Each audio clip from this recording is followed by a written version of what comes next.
primeiro nascimento ocorreu em outubro de 1973. Quando eu tinha 14 anos, em junho de 1988, época das festas juninas, os garotos da rua tinham por costume produzir suas próprias bombas a partir do desmanche de rojões. Numa tarde ensolarada, na cozinha de casa, terminando de produzir um desses perigosos brinquedos, tudo se apagou. Não escutei qualquer barulho. Foi simplesmente como mergulhar em águas escuras.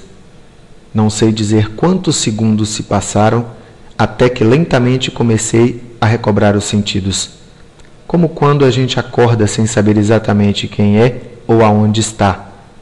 Olhei para baixo e vi o que restou da minha mão esquerda. Ossos expostos e apenas 2 dedos pendurados por tendões esticados. Acabei com minha vida. Lembro-me claramente que foi o primeiro e intenso pensamento que tive. Nesse dia, eu nasci pela segunda vez. Mas o que eu pensava ser o fim, na verdade foi um começo, convidado a descobrir precocemente a fragilidade da matéria, a intensidade do preconceito, a supremacia das ideias. Pelo que me lembro, uma das primeiras proezas que experimentei após o acidente foi dirigir, ainda com curativo. Tirei minha habilitação sem necessidade de adaptações no veículo. Nesses 14 anos, nenhum acidente. Dizem que mando bem ao volante. Essa até que foi fácil.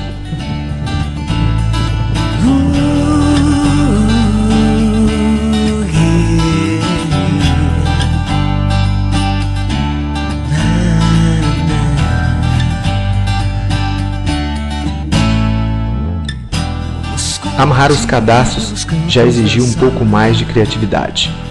Mas, se eu dirigia um carro, não dava para aceitar não amarrar meus cadastros.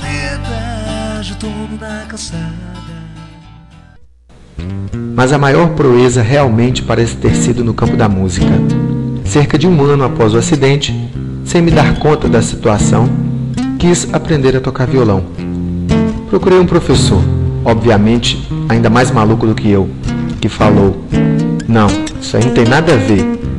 A primeira adaptação era feita com um fio elétrico duplo, desses mais comuns. Ocorre que após algumas horas de treino, ele cedia aos poucos e tinha que ser substituído. Elaborei então uma adaptação com fio elétrico mais rígido, juntando com massa epóxi e a metade de um botão de madeira na ponta, para fazer as vezes da palheta. O violão se tornou minha paixão. Na época do cursinho, cheguei inclusive a tocar contrabaixo em uma banda de rock. Na faculdade, já tocava profissionalmente estilo barzinho, voz e violão. Cheguei inclusive a dar aulas de violão. Acredito que sempre fui um bom professor. Afinal, qual aluno que teria coragem de me dizer que não tinha capacidade de aprender a tocar, olhando em meus olhos, ou melhor ainda, para pichocos?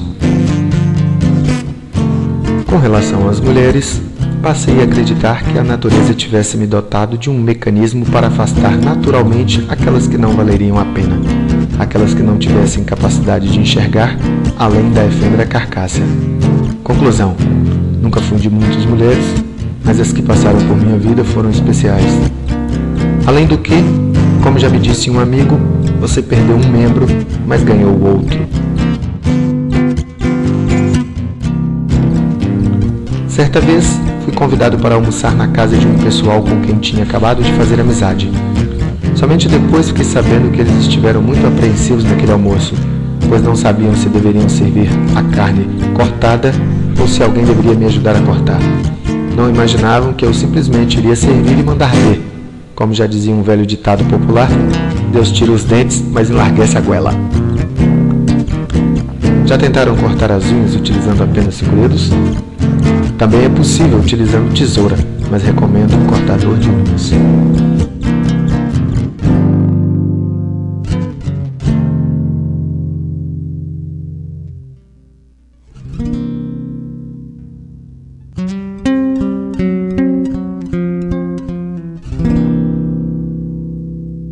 Cortar tomate?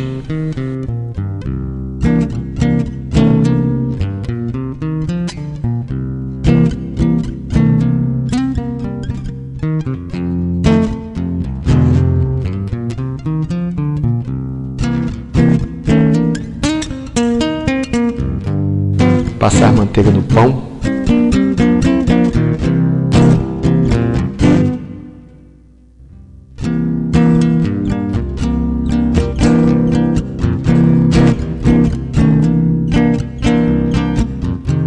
torcer o pano de chão,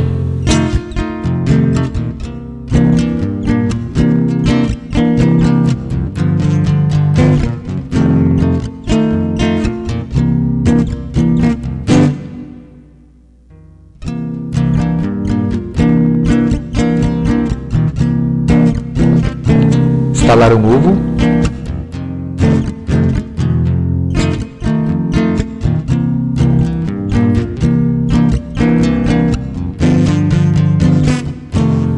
fazer um pacote,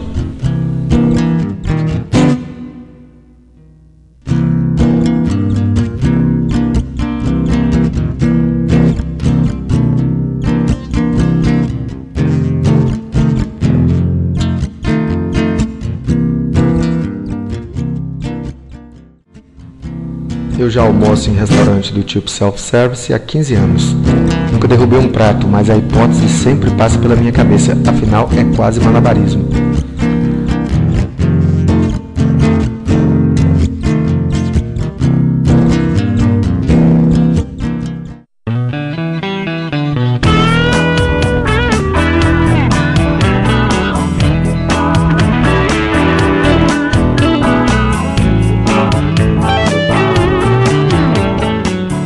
Na digitação a 5 dedos, dificilmente alguém conseguirá me ganhar.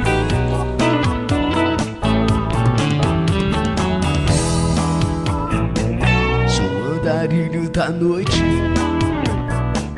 perdido no corpo cheiro. Pode parecer estranho, mas a coisa que foi mais difícil de aprender a fazer foi passar fio dental, por incrível que pareça. Fiquei mais de 2 anos sem fazê-lo, simplesmente por acreditar que não tinha jeito. Até que um dia parei para refletir, mas eu aprendi maneiras de realizar coisas muito mais complexas. Em menos de 20 minutos eu já estava conseguindo fazer. Conclusão: a única dificuldade que carreguei por 2 anos só existia dentro de meus pensamentos. Por essas e outras, sempre me pego recordando do genial pensamento de Richard Bach: valorize suas limitações e não conseguirá se livrar delas. O maior desafio do deficiente físico é vencer a vergonha de ser diferente em um mundo de padrões, de não se incomodar com perguntas e olhares curiosos, de se amar plenamente. Superando isso, os demais obstáculos serão passatempo. O meu amor tão distante, só eu e a solidão, mas já tenho companhia. A lua